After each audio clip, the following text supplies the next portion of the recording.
Hello, everyone. Welcome to my channel. I'm Agnes Low, professional corporate trainer and Gallup strength coach.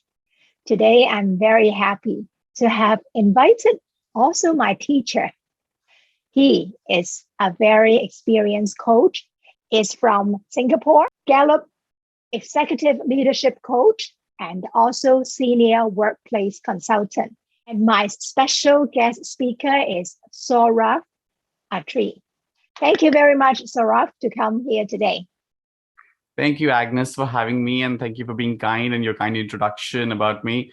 Well, it's a privilege to be on your show, and I'm so happy to see all the amazing things that you're doing with your clients, and using Clifton Strengths as a philosophy to transform the world around you and bringing joy and happiness all around. The best thing we can do in the world right now is to bring that sense of fulfillment, gratitude, joy, and fulfillment for people. So really excited about being on the show today, and really excited to see all the things that you've been doing as well in your career with Strengths. Thank you very much. And how long have you been doing the strength coaching? Can you share with us? Sure. Yes. So thank you for that. So I've been working with Gallup, Agnes, for the past 10 years, as you mentioned, in a capacity of a leadership coach, a senior workplace consultant. And my primary role is essentially walking into organizations, working with leadership teams, both as an individual coach, working with leaders, helping them, understand human behavior. So my area of expertise is people and human beings, and how do we lean on this amazing gift of humanity at the workplace, and helping leaders understand that, unleash the leadership potential, and also get teams to work better with each other. So just to give you an example, just yesterday, actually, I'm in Penang in Malaysia right now. I had flown down day before to run a workshop for a leadership group, helping them integrate better, helping them think about their vision of where they want to be in the near term. So things like this is what I've been involved in over the last 10 years. And I also, train other executive coaches around Clifton Strengths. And for me, it's more of a two-way training because I learn so much from their experiences as well. So yeah, that's something which I've really thoroughly enjoyed. I would say over the last 10 years, I had the privilege of working and training over 10,000 managers, over 1,000 leaders I got to learn from because I was coaching them. But like I said, it was reverse coaching that was happening, that whole experience as well. And over 3,000 coaches who've been through one of Gallup's premium courses called the Gallup Global Strengths Coaching course, the one that you've also attended. So I had the privilege of training and running that program for over 3,000 coaches all across Asia Pacific over the last 10 years. So like I said, for me, that's been the journey I was on, and it's been a very fulfilling journey so far. Wonderful. Your office is in Singapore, right? I have visited your office when I was in Singapore. You always go to different places in Asia, right? Yes. So my work gets me to travel across Asia. And that's the interesting thing is, a lot of these, I call them chemistry workshops or offsite workshops, or people do it in different locations in the offices offsite. So right now all this team is traveling to Penang in a hotel, and they're getting the whole group together, and they are from Singapore, so it's like a whole offsite. So I get to work with the teams all across Asia: Hong Kong, Singapore, Philippines, Indonesia, Malaysia, Cambodia, Vietnam, India, then also Australia, New Zealand.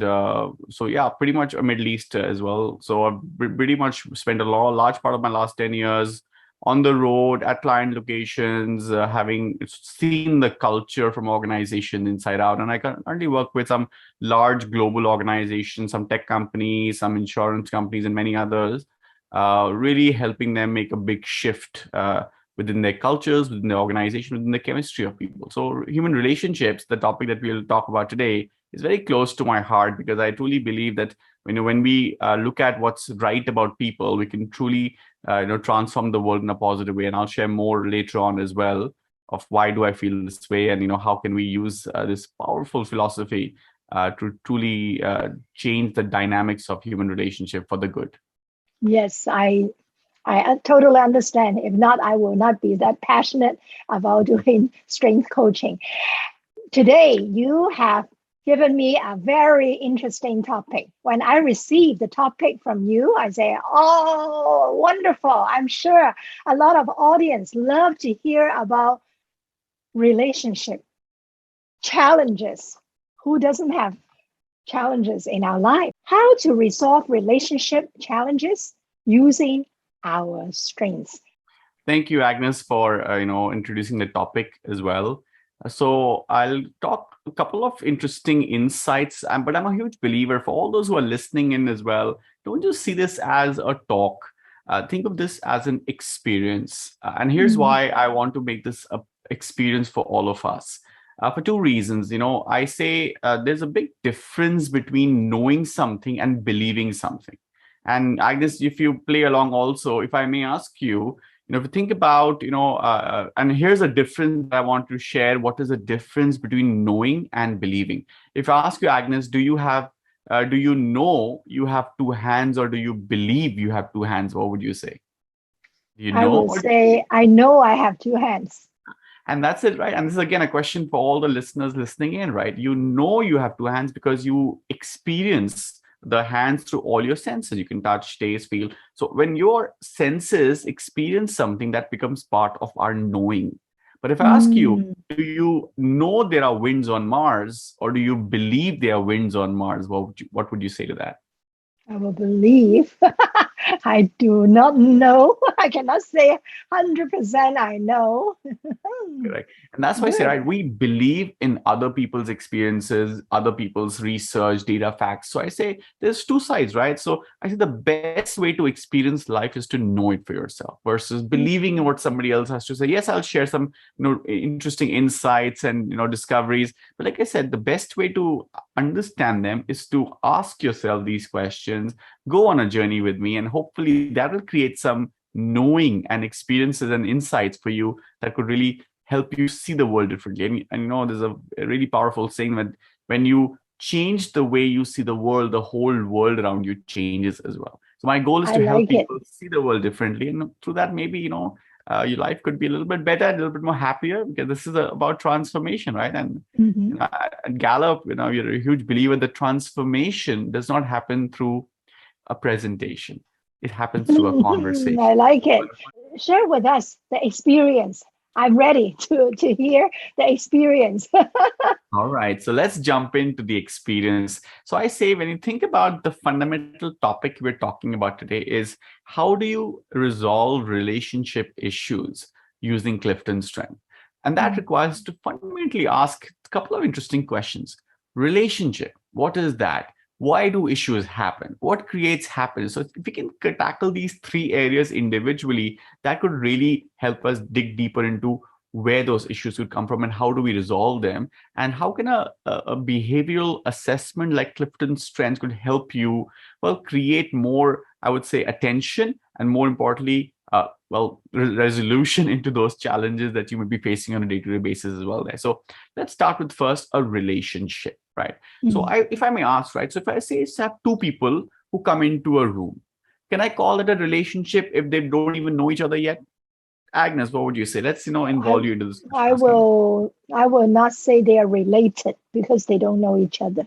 Exactly. So if you think what is a relationship is when two people get to meet each other, get to know each other, and they get to interact with each other. I call that a relationship happens because of shared experience. When two people have a shared experience, that's when the relationship starts. Because what happens is people start exchanging information. And this is not just information about here's my, what they call ASL, right? Not your age, sex, and location. That's not the information I was referring to. The information I'm referring to is the data points that your senses are capturing about that person. So you meet somebody, right? The eyes are capturing the person's face, the ears are capturing the person's voice. And sometimes we don't realize the power of the other senses, the touch, the taste, the smell. Those are also very important data points where the brain is capturing that. And I say that when the brain captures those insights, those data points, it starts storing a memory of a person. So, for example, like we met, in the Philippines, and your senses captured the data points I gave you, right? You captured my face, my voice, and as it was getting stored in the brain, Agnes, as a memory, What's even more interesting is every time we interact with somebody, a sort of chemical reaction happens in our body, in our brains, right? It's either a release of a chemical called dopamine or serotonin or oxytocin or cortisol. So there are many different chemicals that can be released. The question is, what makes us like somebody or enjoy their conversation or collaboration is a chemical called dopamine, which is a very powerful chemical. If you Google it also, guys, you'll see, if you just Google what is the chemical that gets released in your brain when you laugh, try it out, go Google and check it out. You'll see it's called dopamine. What chemical gets released in your brain when you hug somebody, when you embrace somebody? Oxytocin. When you have delicious food, again, dopamine. Exercise, dopamine, adrenaline. So you start to see all these chemicals, but a common trait in a human connection is two of these chemicals. One is called dopamine, the other is called oxytocin, which are very powerful from a human relationship standpoint. So the point I'm trying to make with this example and this chemical reaction is something happens in that conversation that releases dopamine in your brain, which is a need being fulfilled. And every human being has a certain set of needs. In this specific situation, if that need is fulfilled for you in your brain, the brain then releases dopamine, and that feeling, that chemical reaction that happens, gets stored in the brain. It's like this: your face, your voice, your touch, taste, smell, getting stored in the brain as information, but that information is wrapped up by this feeling of, I like this person. So what happens next time you meet that person again? Your brain will do a Google search. Who's this person? And automatically the past memory will come back, and oh, I know, it's Agnes. I know her. Or this is Saurav. I know him.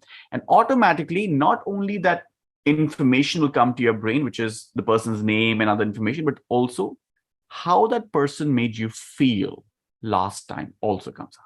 So if the interaction was pleasant, automatically a smile will go through your face. Why? Because the dopamine is again getting released in your brain. This is important now. Once that dopamine gets again released, the brain goes into expectation mode.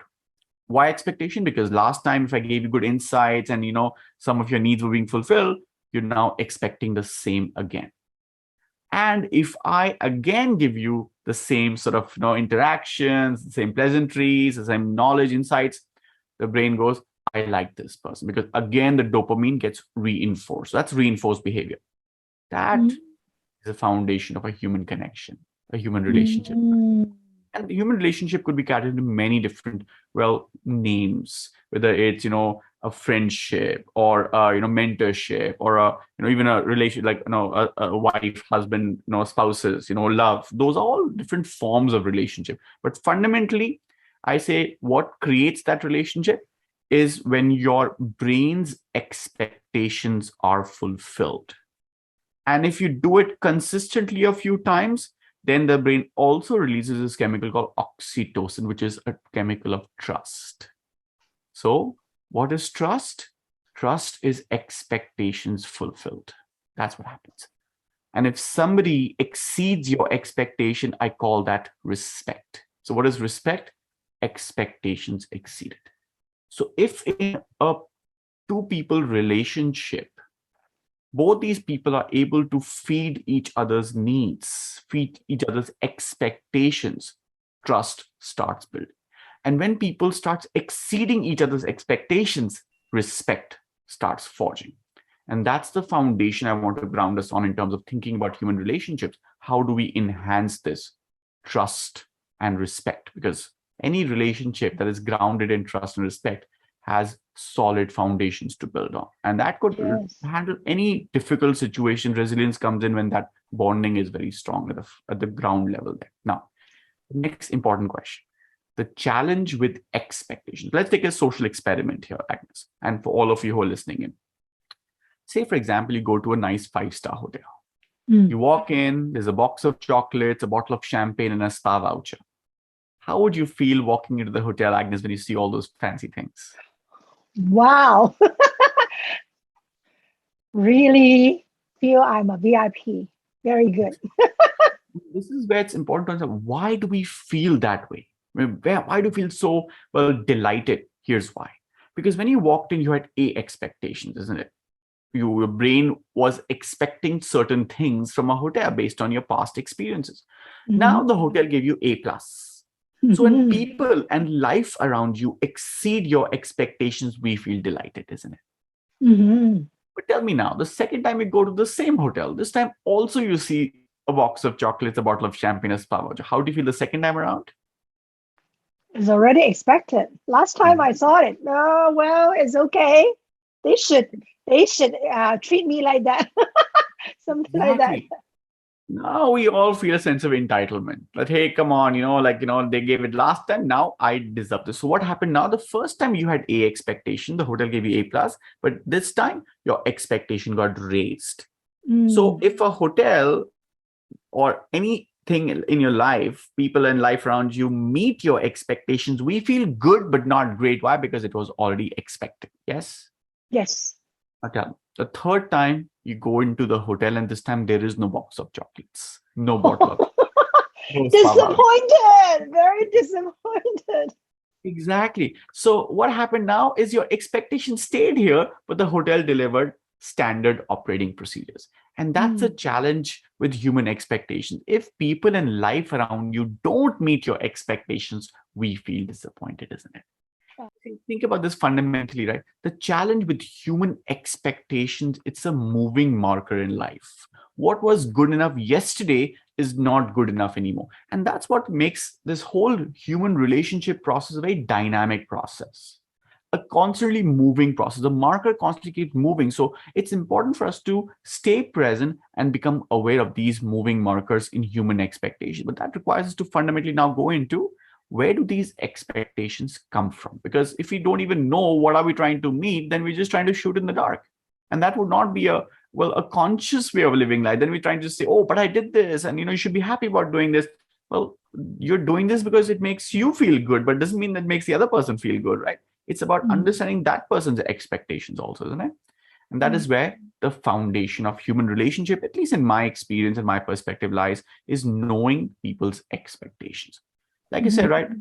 Under promise and over delivering is a great way of building great relationships. Under promise and over delivering is a great way of building great relationships. I'll give an example. Say, for example, you bring flowers for your spouse. You bring it every day. Every day, keep bringing them. And the next month, 1 month later, after bringing for a whole 30 days, on the 31st day, you don't bring a set of flowers. Then the 32nd day, you don't bring another set of flowers. Imagine, how would your spouses feel, right? You're going above and beyond to bring them flowers. And now suddenly, how would you feel, Agnes, if you don't get a set of flowers the following day? Do I need to tell you the truth? You know how I feel. Exactly. That's already expected. Why not? Yeah. How come?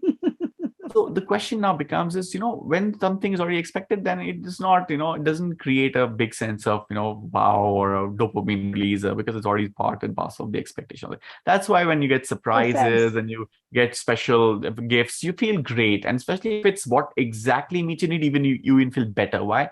Because it's exceeding or meeting or exceeding your expectations out there.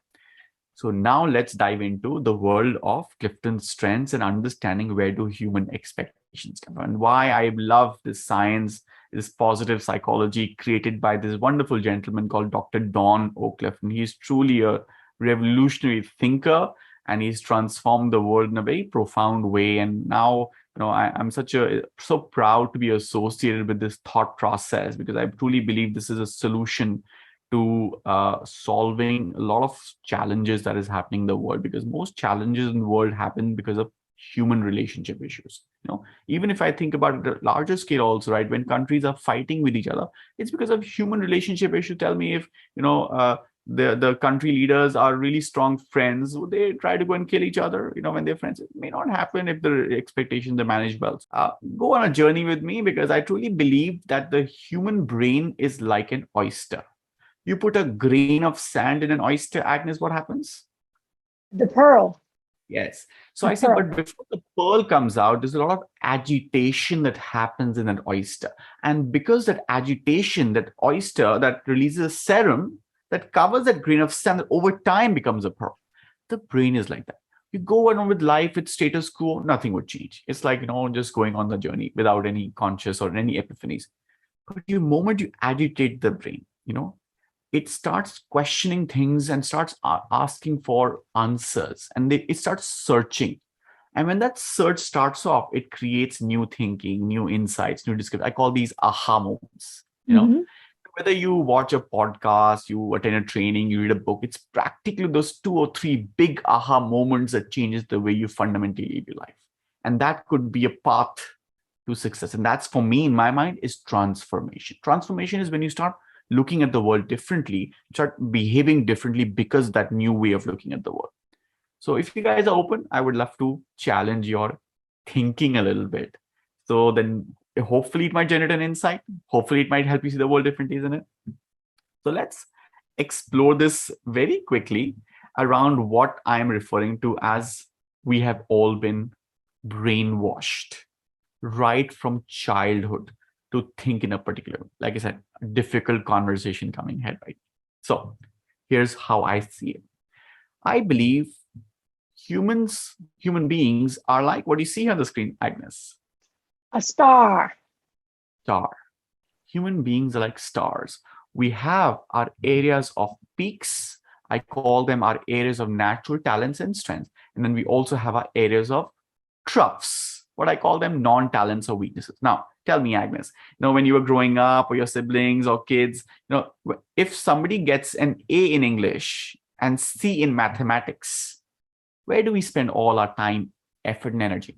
Go to the comments, people, and write down where would you go and put all your energies in if your children got A in English and C in mathematics. In reality, if your children are failing somewhere, that's what the world tells us.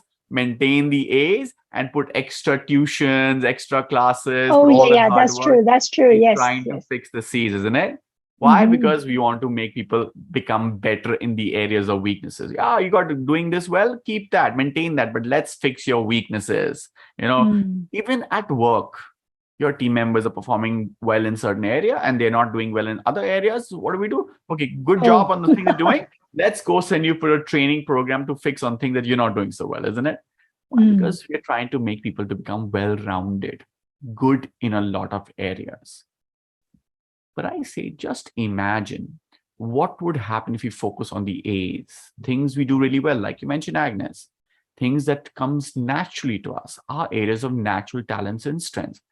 And I'm not saying ignore the C's, because if you ignore the C's, you would fail. You can't afford to fail, but do them enough so it does not get in the way of your success.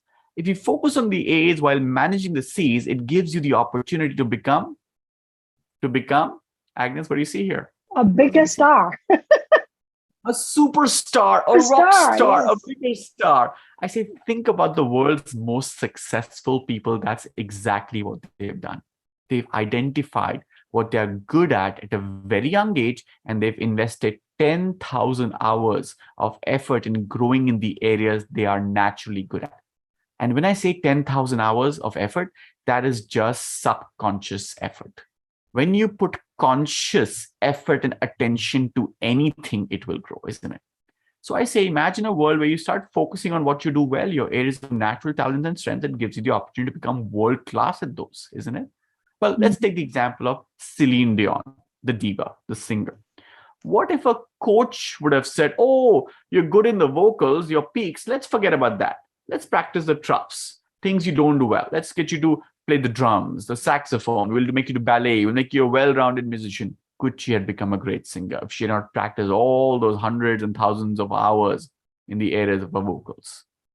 And that's why it's right. The world's most successful people know what they're good at, so they can invest in those to become bigger peaks and bigger stars. But they also know what they're not good at. Why? So they can surround themselves with people who are good in things that they are not good at. Steve Jobs, Steve Wozniak, Bill Gates, Paul Allen, Michael Jordan, Scottie Pippen, you name it. There's enough examples in the world who have become successful because they knew who they were good at. Self-awareness was strong, and they invested time in growing them, but they also surrounded themselves with people who are good in things that they are not good at. You can even watch this in Steve Jobs documentary or movie, rather, Hollywood movie on Netflix with Ashton Kutcher. You'll see in that movie also, Steve Jobs used to work for a gaming company called Atari. And that was his first big opportunity that he got, where he said, hey, I could design a colored game for Atari. And at that point in time, if you are a good gamer, you'll realize there were no colored games, pre-Steve Jobs time. So then Steve Jobs realized he was very good in design, but not in architecture, the engineering works of the hardware of a computer game, or even for a cartridge game like for Atari. So he went and found his friend, Steve Wozniak, and he partnered with him. So Steve Jobs brought to the table his A's. And he said, let me find people who are A in design and architecture. And he partnered with the Steve Wozniak. And together they built a game called Arkanoid. I don't know if you played that game. I loved that game. It was a sort of a bar floating at the bottom of a screen and the ball sort of bouncing up, and you have to keep that ball up, and it sort of keeps pulling these, other bars down as well. And that's how you get points and powers. But like I said, it was the first colored game that came out, and that was what got Steve Jobs $5,000. The company paid him $5,000. Well, he ended up paying $350 to Steve Wozniak. But the point is, together, they became a power of two, and together they became a group of stars. And from that point on, it's just history, how they built up an amazing organization worldwide now with products and services that is always trying to exceed people's expectations as well. The whole philosophy that I'm going to share with you, I'm sharing with you now, is what we call strength philosophy. Why we should play to our strengths while managing our weaknesses, because the world has completely brainwashed us. Our parents, education system, they keep telling us, you're good in something, maintain it, bad in something, fix it. This is a slightly deviation from that philosophy. And actually, the origin of this philosophy comes from a gentleman called Dr. Donald O. Clifton. And this is where I'm so privileged and proud to be working with Gallup and working on this philosophy, because he used to be a professor of psychology, Agnes, many years ago in 1950s at the University of Nebraska in the US. And he, being a psychology professor, wanted to study human nature, and especially what makes people successful. So, well, in the modern world, you can just Google 7 habits of successful people or what people do well. But back in the 50s, there was no Google. So he went to the library to find books in the field of psychology that talked about success.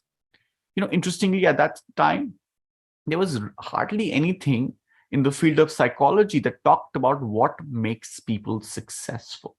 Because if you studied psychology or dabbled into some books of psychology from the past, you realize the whole field of psychology is focused on what is wrong with people. Psychosis, neurosis, all the disease of the human mind, isn't it? So Don Clifton then said, it's a very profound statement what he said.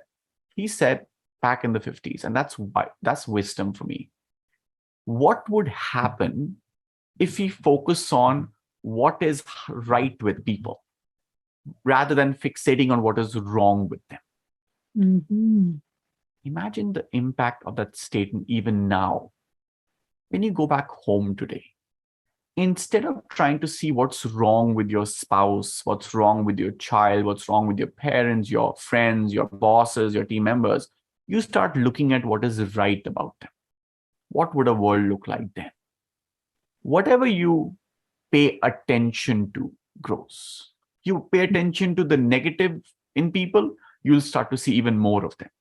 You start to see the positives in people, you'll start to see more of that also out there. So that is the foundation of entire philosophy he built around positive psychology. And that's why Dr. Donald O. Clifton is known as the grandfather of positive psychology. And over these years, he developed a powerful behavioral assessment called Clifton Strengths that helps you do just that. Look at what's right about people at a deeper level, at human personality level.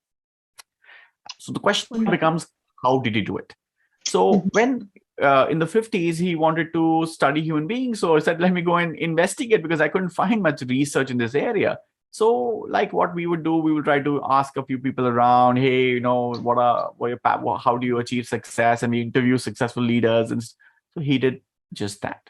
He went and interviewed people around the world, asking them questions of what makes them successful. What kind of activities they're drawn towards, what kind of activities they pick up very quickly from a learning perspective, what activities do they seem to go into a flow state or timelessness state, what kind of activities they see glimpses of excellence in their life, what kind of activities they feel satisfied and they want to keep doing more and more of it. So really diving into understanding success of human beings. Over the years, Don Clifton, along with this, at Gallup and, the great organization that Dr. Donald Clifton and some Jim Clifton has built, has been studying and investigating human beings at a deeper level. So over these years, they interviewed right in the beginning, in the initial years, 2 million people, Agnes, in 50 countries. And what Don Clifton was looking for was patterns in people's behaviors that makes them successful. And think about this, right? Everybody is unique. Everybody brings certain patterns of behaviors, and I'll help you see some of those also shortly. But what he did was after all those interviews, he put all those patterns in their behaviors into think of it like a big swimming pool, a philosophical swimming pool. And then he said, your ability to work hard, having a lot of stamina, having a checklist of things to do, being busy, those are different talents that can be grouped together. So what did he do? He took all those behaviors or talent, he grouped them together and he put them into a bucket. And he gave that bucket a name of achiever.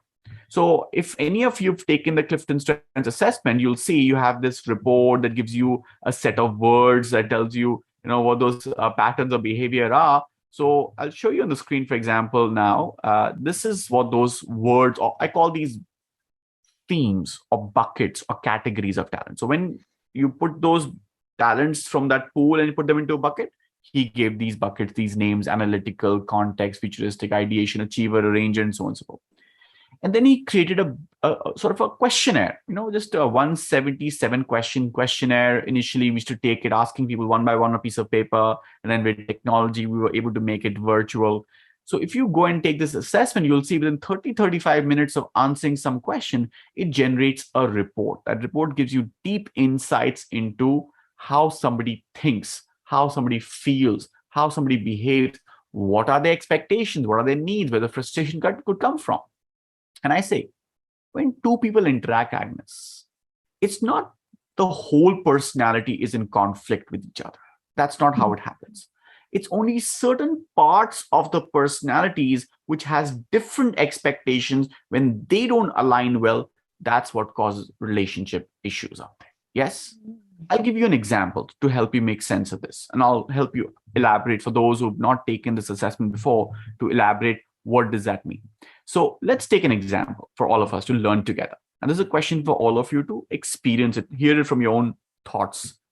Tell me, everyone, if you have somebody with, say, context as their top strength, let's call it, it shows up in your top 5 Clifton Strengths themes when you take the assessment.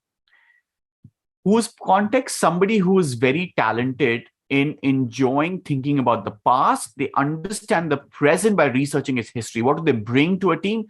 Accurate memories and valuable memorabilia. And then what their needs are is relevant background for discussions and decisions.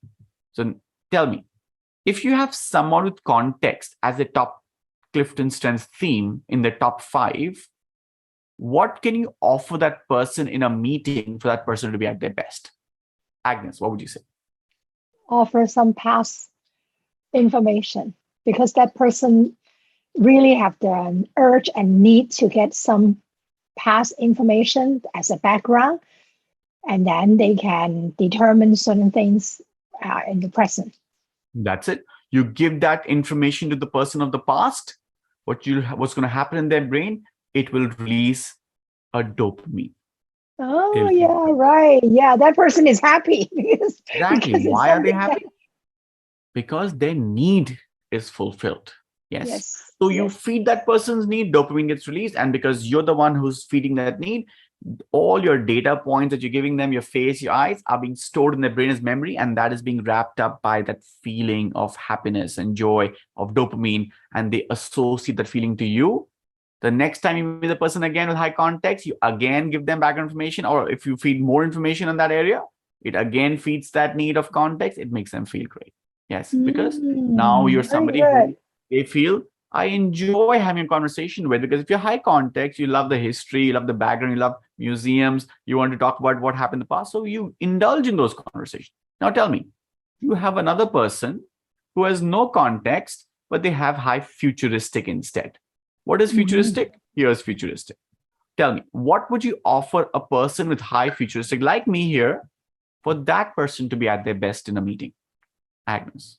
Something that you can foresee future and something that has some vision in the future.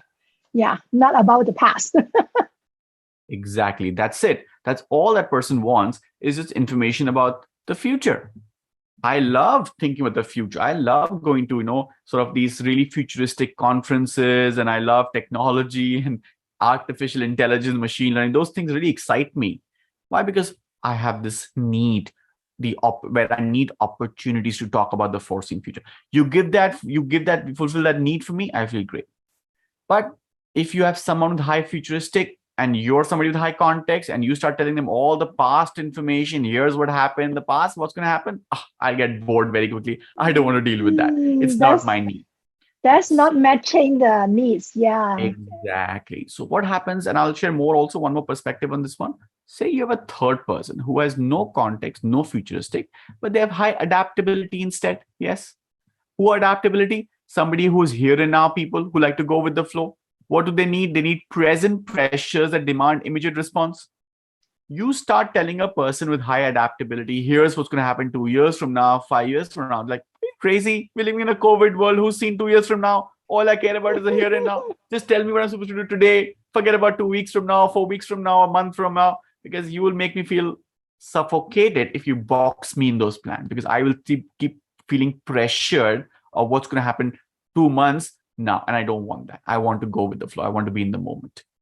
So now you've got these different personalities, different needs, different behaviors in people, different expectations, and when they don't align, that creates challenges because it's two needs clashing against each other. So when I say when these needs don't match, it creates points of pain between them. It creates friction between them, right? And it's interesting. It's not just between people. Some of these themes can also exist in one individual. So yes, a futuristic context can also show up in one person. Does not mean somebody only thinks about the future and there are only people who think about the past. No. Same combination can also show up in the same person. It's unlikely, but it happens. And that could also create internal friction in people. Sometimes we have a fight with ourselves. Should I do this? Should I do that? That's where it's coming from, the internal friction out there. Now tell me, I told you, right? Dopamine gets released when your needs are met. You feel great. When somebody feeds those needs, we start having a human connection with that person. Yes. So when that human connection is continuous, I call it predictable, continuous over time, that releases oxytocin, the trust chemical, which makes you start to trust a person. Why? Because how did I define trust earlier? Trust is expectations fulfilled.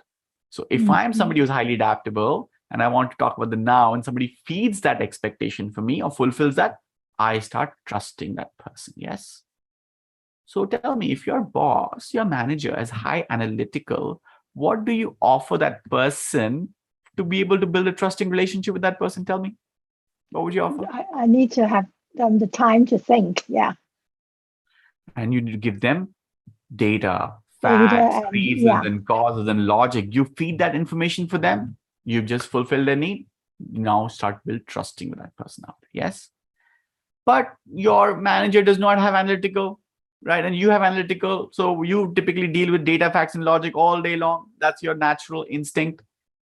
But your manager has, say, relator instead.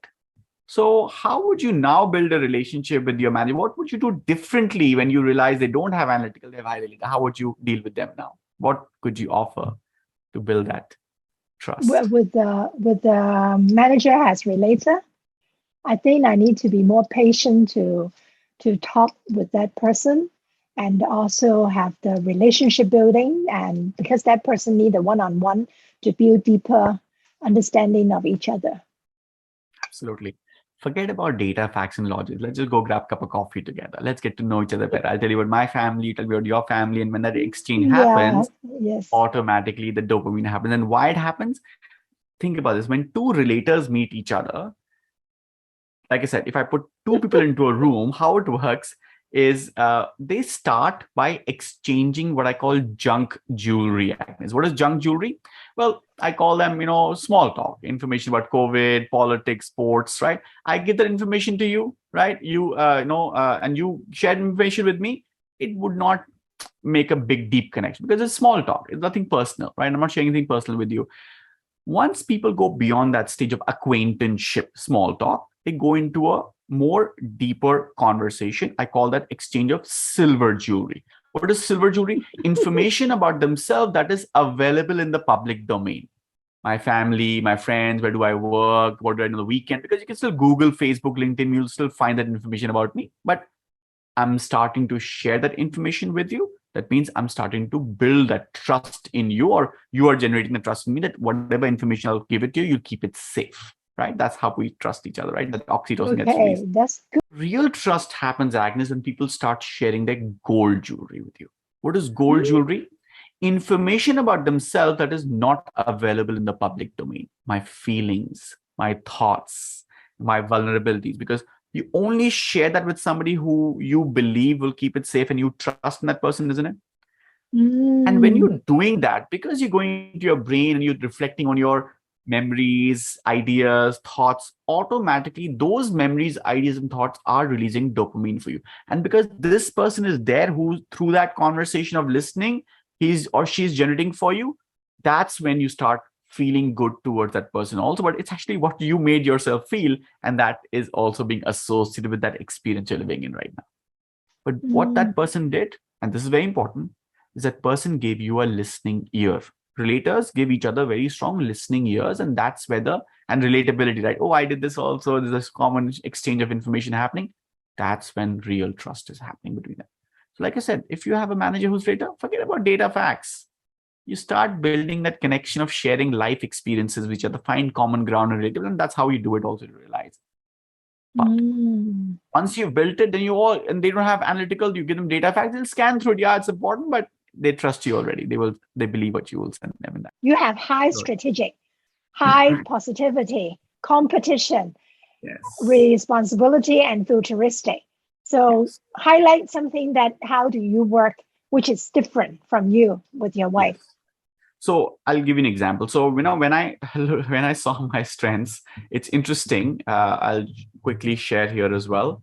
So when I looked at my strengths, when I doing this, and I'm firstly, let me say that I'm just privileged to be married to Shilpi, who is a very powerful human being. She is such a strong empath. She understands humanity at a much deeper level, and she is really the big source of me even being able to dabble into this world of understanding human nature, because I thought I knew strengths and I knew it all, but she really opened my eyes to a whole deeper level of humanity. And I'm just grateful to her for a lot of wisdom. She's much beyond her years from a wisdom perspective, and she's really helped me learn about life at a much deeper level as well. So like I said, I'm just proud to be married to her and privileged to be married to her. So here's what I would sort of share with you from just an human understanding perspective. So when I took my assessment, you'll see my strengths are these, and this is what a report will also look like. So I've got strategic, which is all about looking at options and solutioning. You love solving puzzles. Positivity is all about the joy, the optimistic mindset. You can hear the energy in my voice, the enthusiasm, the excitement, the lightedness. That's where positivity is. Competition, I'm very driven. I love games. I have sports. I've always grown up on sports. Responsibility, sense of ownership. You want to follow through on your promises, and futuristic, looking at the future. So when I, married Shilpi, and I know of course, she's taken this assessment also. Her top 5 are pretty much my bottom 5. Right, except for the context piece, but this is her. Yeah, so she's got adaptability, she's got restorative. At least in the past report, it came out. Consistency, empathy is number 1. Harmony is there. So these are all her, analytical is top 5 for her. So they say, right, opposites attract. And I've seen not just me, but many couples in the world who have exactly polar opposite themes. And I have a sort of a hypothesis on this, why this happens, because we always look for something we don't have. And also the grass is green on the other side. So you get attracted towards things you don't have. Personal life, professional life is different. We want yes players. So we tend to surround ourselves people who are just like us in the professional world. But personal world, people tend to attract opposites. It's very interesting. So the important point here is, so I thought she would love, sports and games. I said, let's go and do that. But she doesn't like that comparison piece. So she's not a big sort of a sports person, or, adventure person. She's more of a, people's person. She's more of a, human connection person. That's what she brings into the table.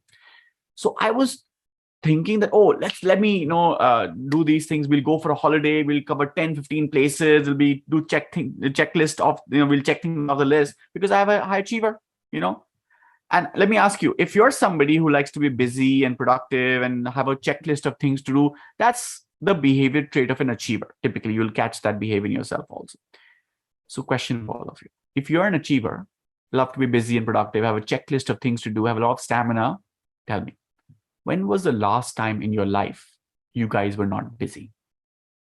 Tell me, Agnes, when was the last time you were not busy? Was it ever? I cannot tell you when was the last time I was not. I can go back to my diary to check which day that I was sick. Yeah, exactly. And you'll realize people are not busy because of work. People are busy because of who they are. If you have achiever, you can't even help but be busy. So you know how your holidays look like?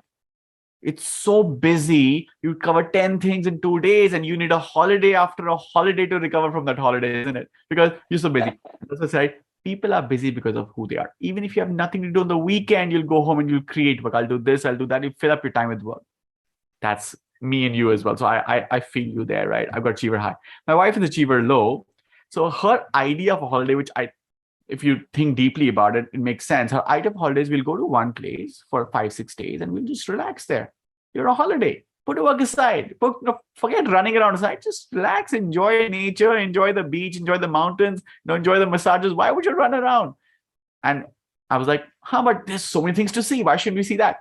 So we realized that, every human being has a different view of the world, way of life.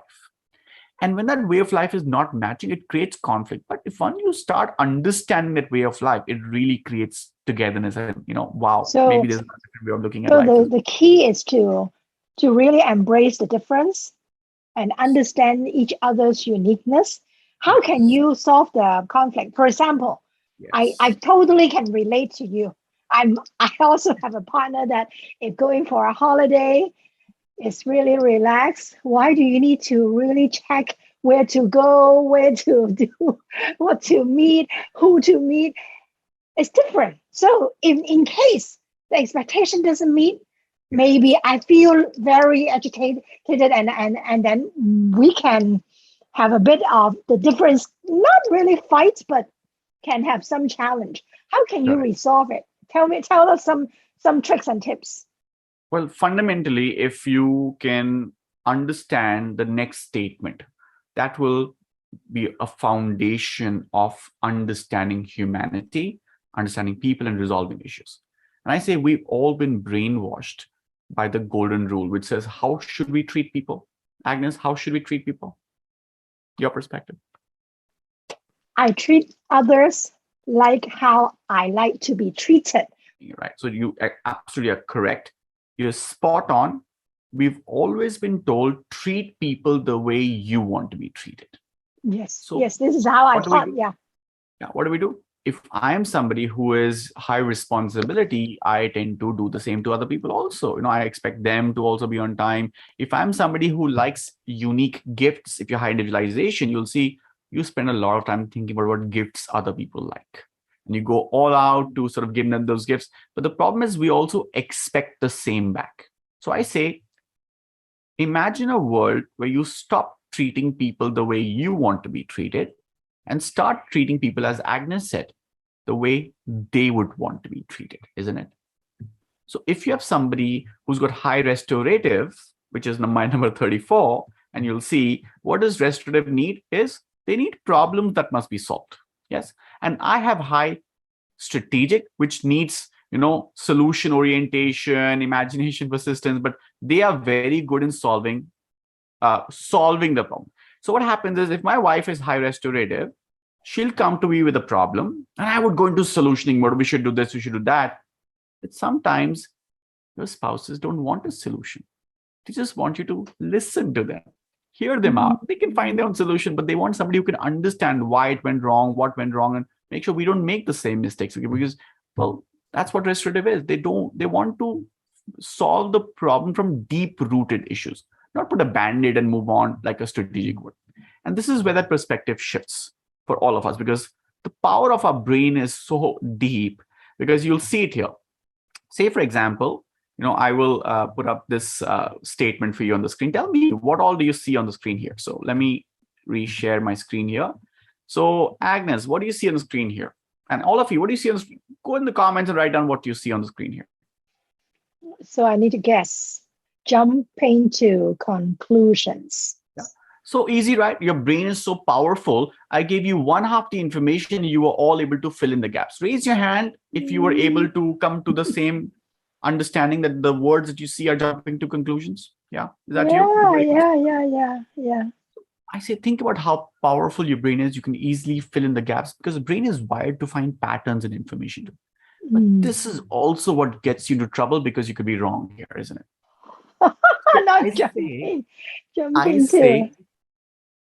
Some of you might think, oh, I know exactly what this person is thinking, manipulating, or you can read people's minds and you can put your thoughts in their words. Well, here's what's happening. Your brain is capturing patterns of information that they're sharing. You automatically start filling in the gaps.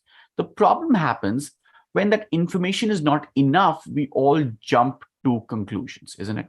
So how do we mitigate that? Is only through a more meaningful exchange of information back and forth. So you're reducing the gaps in information, ambiguity, and creating clarity. So the thing is, we can assume a lot of things in human relationship. I know what this person is trying to do, or I know what this person is thinking. Not true. The fact is, we don't know what somebody's thinking because we are not living in their brains, their own experiences. Everybody comes to a situation with their own life experiences. So how can we, just by knowing somebody for 5 minutes, 5 years, can assess and judge them? I know exactly. Not true, because everybody's seeing the world from their own lenses. The way you see the world with your strategic is going to be different from somebody else's who see the world from a restorative perspective. This is the foundation of humanity. I say Clifton Strengths is a language of humanity. It tells what people's needs are, or their motivations are. It's a very powerful language of understanding human nature there. So fundamental of a human relationship is understanding each other's perspective. You want to be happier? Start with understanding first, because only with understanding comes acceptance. Now I get it. She's somebody with high empathy. She can feel the emotions. She also wants to be understood. So just listen. Don't judge. Don't assume. Just listen. That's important. Also, responsibility. If your manager has high responsibility and you tell them you'll be there in 5 minutes, you better be there in 5 minutes. Why? Because otherwise they are expecting you to also be on time. If you don't, they'll feel disappointed. Like if you have high responsibility, the same with other people also, isn't it? So understanding leads to acceptance. With acceptance comes appreciation, because you start to see how things could work better. Oh, I'm good in planning, so let me do that. You're going with the flow. Why don't you take care of that? I'll take care of this. Now you're dividing the work in a human relationship like a marriage based on what each person does well. If it's your strength, you do that. If somebody else's strength, that person does that. That's how you divide the responsibilities and start doing things together for a shared life experience, for a shared goal. What is happiness? Happiness when you create shared memories together, shared experiences together. Because when you look back to those positive emotions that got generated, that's what is life well lived. I'll tell you, you've been to so many holidays. If I wipe all those memories out, you'll be completely not a happy person. Why? Because you don't have those positive memories to reflect on. What is happiness? If you really think deeply, what is happiness? Because you have to create something, you know what it is, right? I ask people, is happiness an external experience or is it an internal experience? Agnes, what would you say? Is happiness an external experience or internal experience? External experience, happiness, but joy is more internal experience. So you feel joy, isn't it? You feel happy. So it's, again, a feeling is nothing but a biological process of a release of a chemical in your brain that creates these sensation in your body, isn't it? So I even go deeper. I said joy, happiness. Yes, the stimuli is external, but the feeling is internal. Yes. So happiness becomes an internal experience. So if something is internal, then you should be in control of it because it's your body, your own chemicals. If you're not controlling your own chemicals, own body, then how would you be happy in life? Isn't it? So we have to pay attention to what creates these chemicals in our brain and enhance those. Because if you want to have a joyful life, you have to create happiness. And what was happiness I showed you? What was delight? Expectations exceeded as delight, isn't it? You know why this big mental health crisis is happening around the world? Because people have given their keys of their happiness to the external world. How? By expecting things that is outside your span of control. Oh, I wanted to travel, I want to do this, and now I'm not able to do that. Those privileges have been taken away from me. I feel disappointed. Why? Because my expectations are not fulfilled. So how do you create a happy life? You try to bring the locus of control to things that you can influence, what's within your span of control. Finally, I'd say this, that as a human being, if you want to build great happiness in relationship, resolve issues, it starts with understanding people's personalities, their behaviors, their thoughts. And then once you understand the expectation that comes with it and align those expectations consciously by talking about it, because everybody is different, not assume anything, but inform, discuss, appreciate, that's where the respect starts happening also. Thank you. Build memories. That's great. That's where I say it can create happiness for you forever. Thank you, Agnes, for having me here.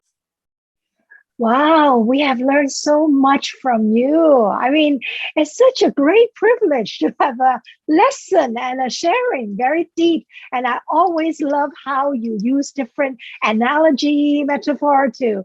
Now I remember how the oyster and the pearls relationship, and also different kind of illustration. Thank you so much. This is really great. We understand how a relationship, if we face any challenges, how we can resolve it is really think about strength and how we can work on our strength and also understand another person's, because it's about the language of humanity. You have different services. Is there anything that you would like to promote? And we can always support you. And people can always search you by LinkedIn or your email. Please.